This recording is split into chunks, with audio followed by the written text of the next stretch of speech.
நிறைய டெக்னீஷியன்ஸ் எல்லாம் புதுசாக ஒர்க் பண்ணியிருக்காங்க. மியூசிக் டைரக்டர், கேமராமேன் இவங்கெல்லாம் வந்து புதுசாக வந்து ஒர்க் பண்ணியிருக்காங்க.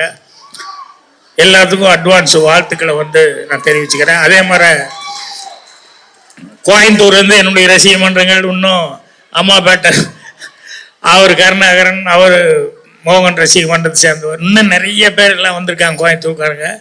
எல்லாத்துக்கும் என்னுடைய பணிவான வணக்கத்தை தெரிவிச்சுக்கிறேன். நண்பர் மோகனை பற்றி எல்லாத்துக்கும் தெரிஞ்ச விஷயம் ஒன்று இருக்கு. என்னன்னா பாட்டு. எனக்கு அதை விட ரொம்ப பிடித்த விஷயம் மோகன் அவர்கிட்ட வந்து என்ன அப்படின்னு சொன்னோம்னா, நாங்கள் நிறையா சினிமா துறையில் இருக்கிறவங்க எல்லாருமே நிறைய ஃபங்க்ஷனுகள் கலந்துக்குவோம்.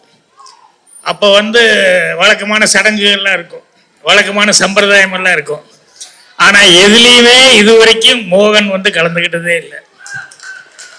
அவருடைய பெஸ்ட் குவாலிஃபிகேஷன் அப்படிங்கிறது அதுதான். ஸோ ஒவ்வொரு ஃபங்க்ஷன்லேயும் பார்த்துட்டு இருக்கிறேன், அவர் வந்து அந்த அளவுக்கு கரெக்டு மேனர்ஸோடு அவர் நடந்துக்குவார். அதே மாதிரி வந்து இவ்வளவு நாளும் அந்த உடம்பை வந்து இந்த அளவுக்கு அவர் மெயின்டைன் பண்ணிட்டு இருக்கிறது காரணமும் அவருக்கு இருக்கிற கட்டுப்பாடுகள் அதெல்லாம் தான். இப்போ எல்லாத்துக்கும் பிடித்த விஷயமான அந்த சாங்க்கு வர்ற என்னன்னா, சில பேருக்கு சில காம்பினேஷனில் வந்து சாங்கு ஹிட் ஆகும். மோகன் அவர்களுக்கு நம்ம இசைஞானி இளையராஜா அவர் மியூசிக்கில் நிறையா பாட்டு ஹிட் ஆகிருக்கு. அதே நேரத்தில் அவர் சங்கர் கணேஷ் படமும் அவர் ஒர்க் பண்ணது அதுவும் சாங்கு ஹிட் ஆகிருக்கு.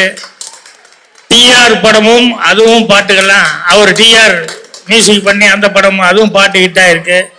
அப்புறம் அவருடைய ஒரு லக்கு பாருங்க, யாருக்கு கிடைக்காத ஒன்று, இளையராஜா எம்எஸ்வி அண்ணன் 2 பேருமே சேர்ந்து அந்த படத்துக்கும் இவர் தான். ஸோ இப்படி எத்தனையோ சிறப்புகள் இருக்குது. அப்புறம் அவர்கிட்ட என்னன்னா, ஒரு நடிகனா பாட்டுக்கு நடிக்கிறதுங்கிறது எல்லாரும் செய்யக்கூடிய ஒன்று தான். ஆனால் மோகன் நடிக்கும்போது தான் அவரே பாடினார் அப்படிங்கிற மாதிரி இருக்கு. அது அந்த உச்சஸ்தாயிலெல்லாம் அந்த பாட்டு வரும்போது அவர் அதுக்குண்டான அந்த பாவனைகள் கொடுக்கும்போது இந்த நரம்பெல்லாம் கூட அவர் தான் பாடுறாரு அப்படிங்கிற அளவுக்கு. ஸோ இது எல்லாருனாலையும் முடியக்கூடிய சமாச்சாரம் இல்லை. அந்த இசை ஞானம் இருந்தால் தான் அந்த மாதிரி இந்த இடத்துக்கு இப்படி மேலே போகுது அப்படின்னு இதுக்கு இப்படி பர்ஃபார்மன்ஸ் பண்ணால் தான் நல்லா இருக்கும் அப்படின்னு சொல்லி பண்ண முடியும். நான் வந்து நீங்களாம் பார்த்தீங்க, இப்போ இருக்கிற ஜென்ரேஷன் பார்த்தாங்களா என்னன்னு தெரியல. ரொம்ப கஷ்டமான விஷயம் என்னன்னா, இந்த அம்பிகாபதிங்கிற படத்தில் வந்து சிவாஜி சார் வந்து சிந்தனை செய்மனமே அப்படின்னு சொல்லிட்டு ஒரு பாட்டு வரும். அது வந்து 100 பாடல் பாடுற மாதிரி ஒரு போட்டி, அதில் வரும் அந்த பாட்டு. அதில் என்னன்னா, வெறும் பாட்டுக்கு லிப்பு கொடுக்கறது பெரிய மேட்டர் கிடையாது. அதில் இந்த ஸ்வரங்கள் வந்து சரிகா கமப்பா அப்படின்னு சொல்லிட்டு அந்த ஸ்வரங்கள் வந்து கண்டினியூஸாக அதிகமாக வந்து ஸ்வரங்கள் வந்துக்கிட்டே இருக்கும் பாட்டில். சிவாஜி சார் மிஸ் பண்ணாமல் வந்து எல்லா ஸ்வரத்துக்கும் பிரம்மாமல் வாயை சேர்ப்பார். அது வந்து அந்த மியூசிக்னால இருந்தால் மட்டும்தான் அதை செய்ய முடியும். அது நான் சிவாஜி சார்கிட்ட ரொம்ப ரசிச்சிருக்கேன். அதே மாதிரி வந்து அந்த இந்தி நடிகர் ஷம்மி கபூர், ராஜ் கபூர், ஷம்மி கபூர், சஞ்சய் கபூர், இந்த ஷம்மி கபூர் இருக்காரு, அவர் வந்து இன்னைக்கு வரைக்கும் பாட்டில் நடிக்கும்போது ஒரு பாட்டில் அந்த லைன் முடியும் போது டிங் அப்படின்னா அதுக்கு ஒரு சின்ன ஆக்ஷன் பண்ணுவார். ஒரு சின்ன ரிதத்தை கூட விடாம அவர் பண்ணுவார். அந்த அளவுக்கு வந்து மோகன் வந்து பாட்டுல வந்து எல்லாமே கான்சன்ட்ரேட் பண்ணி பண்ணுவார். அதுதான் அவர்கிட்ட ஒரு சிறப்பான சமாச்சாரம். ஸோ இது எங்கேயும் அதிகமாக சொல்றதுக்கான வாய்ப்பு கிடைக்கல. இன்னைக்கு அவர் பிறந்த நாளில் இந்த வாய்ப்பு கிடைச்சது எனக்கு ரொம்ப சந்தோஷமா இருக்கு.